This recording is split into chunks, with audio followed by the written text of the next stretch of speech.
Welcome back, everybody, to another episode of Absolute Universe News, your one-stop shop for all the latest and greatest in DC's Absolute Universe. We're also talking about Marvel's Midnight Universe from time to time, but in today's episode, we're going to be talking about Phillip Kennedy Johnson giving an update on Midnight Spider-Man, his thoughts going into the project. We're also going to be talking about the fact that DC Comics just continues to dominate the Eisners. That's the comic book version of the Oscars, and DC Comics is nominated for a ton of things. We'll get into it for sure.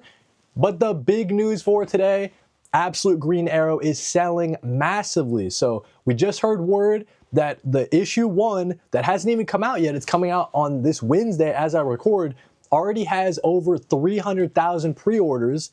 It's already getting a second printing, and the total money that it's made is estimated to be around 1.4 million. So this is just great news, continued success for the Absolute Universe, continues to sell big. We know that Absolute Batman, of course, is the big seller, but the whole line, all 6 titles, are selling a ton. They're doing really well. You'd expect the big pop once you launch the line, and then maybe a steady decline as excitement kind of wanes out. But the Absolute Universe is the complete opposite. Absolute Green Arrow proves that the formula is working. Absolute Universe continues to sell super well. We got our eyes on this Absolute Green Arrow series. Over on Instagram, the writer for Absolute Green Arrow, Pornsack Pishat Choate, gave a little bit of a statement. So I was given a sudden heads up about some of this and learning about the other parts at the same time as everyone else, but my hands are shaking as I type that Absolute Green Arrow #1 is already going to a second print before the first print is even in stores on Wednesday, which I think means we're sold out at the distributor level, but my brain can't totally process that. So won't believe it until someone walks in my home and says those actual words to me. So for all of those that are showing up to your stores Wednesday to get a first printing, God, I hope you like it, but I honestly still can't get over DC Comics is publishing it all. So thanks to them. Shout out to Zelda. I think that's the group editor over at DC. Shout out to Scott Snyder for taking a chance on me. So Pornsack, very excited about this project. I believe it's one of his first big 2 projects out of either Marvel or DC. So really excited to see what Pornsack and Raphael Albuquerque can bring in this Absolute Green Arrow series. Let's jump over to the Eisners. So they announced the nominations for the 2026 Eisner Awards, taking place in San Diego Comic-Con in a little bit here, I think. But DC Comics and the Absolute Universe just in general, dominating this Eisner nomination list. So just to get into it, for best one-shot and single issue, we have Absolute Batman 2025 Annual is up for that award. This is the one from Daniel Warren Johnson. Of course, everyone remembers this annual. We also have Absolute Martian Manhunter #1 from Dennis Camp, Javier Rodriguez, also nominated for best one-shot / single issue. Pretty cool for the one-shot and single issue. Jumping over to the best continuing series, we have Absolute Batman, of course, Scott Snyder, Nick Dragotta. We have Absolute Wonder Woman also nominated for that. Kelly Thompson, Hayden Sherman, Matea de Luis. So continuing series, Batman, Wonder Woman, both in the absolute. Not sure which one I would tip my hat to. I wouldn't be, too beat up either way, whoever wins that one. Best limited series, we have Absolute Martian Manhunter. Dennis Camp, Javier Rodriguez is nominated for that. We know that series is ending at 12 issues, so makes sense it being limited. Makes sense it being nominated for the best limited series as well. Over on the best writer side of things, we have Dennis Camp is nominated for that for his work on Absolute Martian Manhunter, as well as Assorted Crisis Events and the Ultimates. But we have Scott Snyder coming in for Absolute Batman, some stuff in the Batman Deadpool DC, and then some of his more creator-owned stuff. But Absolute Batman obviously being the main thing in Scott Snyder's tool belt there. And then finally, Kelly Thompson is nominated as well for Best Writer for Absolute Wonder Woman, Birds of Prey, and Jeff the Landshark over at Marvel. Absolute Wonder Woman being the big ticket item for Kelly Thompson. We also have James Tynion IV, of course, and Mariko Tamaki, Stephanie Williams, but Dennis Camp, Scott Snyder, and Kelly Thompson are your Absolute Universe creators nominated for Best Writer. Best Penciler Inker, we have Javier Rodriguez getting that for Absolute Martian Manhunter. And then we also have Hayden Sherman for Absolute Wonder Woman and Batman Dark Patterns. Batman Dark Patterns is really good, just a little side note, but I think that Hayden Sherman's work in Absolute Wonder Woman, of course, I'd be a big fan of it, having some original art from Hayden Sherman from issue #1 of Absolute Wonder Woman. So, of course, I think I would give the inker penciler win to Hayden Sherman. Jumping over to cover artist as well, I did want to note that Hayden Sherman and Javier Rodriguez are also nominated for that, as well as Nick Dragotta for some of his covers in the Absolute Batman side of things. Javier Rodriguez nominated for Best Coloring for Absolute Martian Manhunter, and then also Jordi Belair. Got to give your tip of the hat to her. Jordi Belair is nominated for her work on Absolute Wonder Woman, Nice House by the Sea, and a million different other stuff. Jordi Belair is my favorite colorist in the game, probably, but the work on Absolute Wonder Woman is just sublime. I'm not sure which one I would rather win there. And then Best Lettering, we have Clayton Cowles. That's a nod for Absolute Batman. We also have Hassan Otsmane-Alehu, who is the letterer for Absolute Martian Manhunter. And that'll do it for the Eisner nominations. But real quick, I just wanted to run through some of the comic book creator statements as they're looking at the Eisner nominations. So Hayden Sherman says, so grateful to be nominated for Best Pencil or Inker, Cover Artist, and Continuing Series in this year's Eisners. It's a joy to be counted in the company of all the nominees. Dennis Camp, obviously Dennis Camp is the big winner in all these Eisner nominations, nominated for so many things. Dennis Camp says, if you notice, the entire team of both A Sword Christ Events and Absolute Martian Manhunter were nominated for something. Comics is a team effort, and any recognition I receive is a reflection of my collaborators as much as it is me.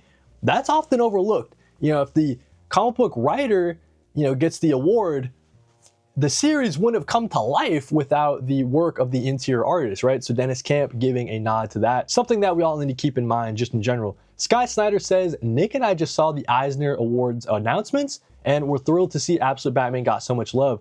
It's a huge honor to be included alongside such amazing titles and talent. Thank you for the committee and to all of you guys. Javier Rodriguez says, a huge thank you to the Eisner Awards for considering the work on Absolute Martian Manhunter for a nomination. I'm nominated in 5 categories. That's way too much for a working class kid like me. I'd be thrilled if Dennis and Haas won theirs. What a joy. Kelly Thompson, little quick note, says, congrats to all the nominees. Honored to be included again this year in a few categories. Black Heart. So yeah, the Eisner Awards, DC Comics cleaning up again.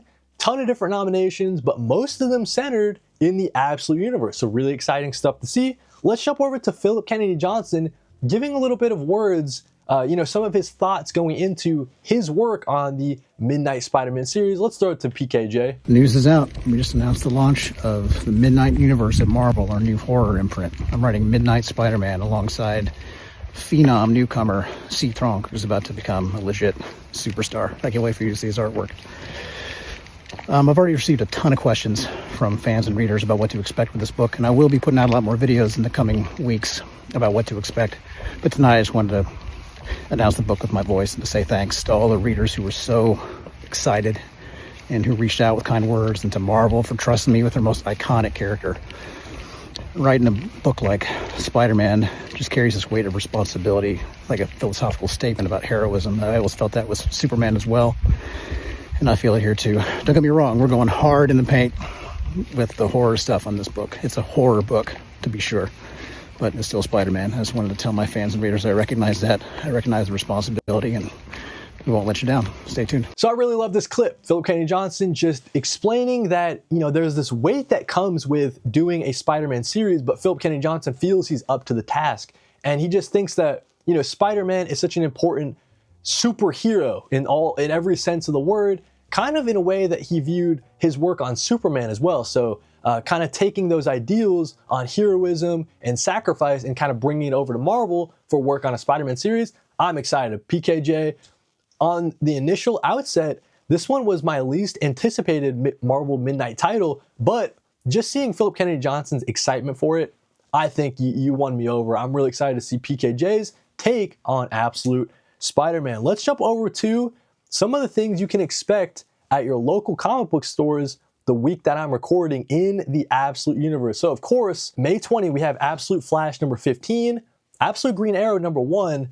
This is big stuff. We talked about it earlier. Everybody excited for Absolute Green Arrow number 1. Without the trick arrows, without the money, without mercy, what's left is the Absolute Hunter. I'm excited to see Pornsack's take on a Green Arrow series, and we know that it's in the Absolute Universe, of course, so really excited about that. And then also, just want to mention Absolute Flash number 15.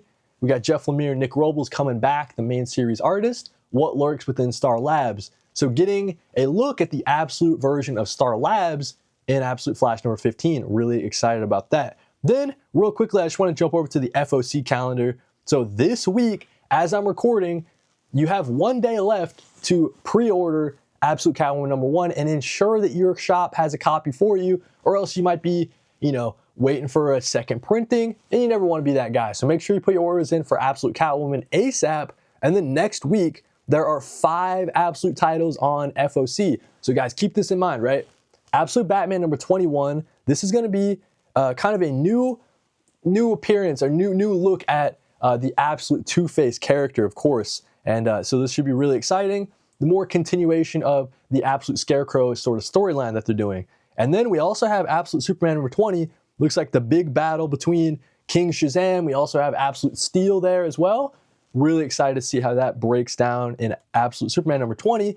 Absolute Martian Manhunter #12. This is going to be the jaw-dropping final issue with #12. You got to see how Dennis Camp and Javier Rodriguez wrap up the series with issue #12 of Absolute Martian Manhunter. Make sure to get your FOCs in for that. 2 more to talk about. Absolute Green Arrow #2. If you guys really enjoyed #1, by next week, by May 27th, make sure to let your shops know that you want an issue of Absolute Green Arrow #2. And then last but not least, Absolute Flash #16 is also on FOC for the same day, May 27th. So May 27th, 5 FOCs for the Absolute Universe. Make sure to let your shops know. But with that being said, thank you guys for watching another Absolute Universe news. Let me know down in the comments, what character in the Absolute Universe do you think deserves the next mini-series? So we got Absolute Catwoman coming up, Absolute Green Arrow, of course. What character either that we haven't seen yet or that we've been teased a little bit do you want to see in Absolute Universe mini-series? Thank you guys for watching. Like if you like, sub if you love. I really appreciate it. I'll catch you guys next week for another Absolute Universe news and read more comics.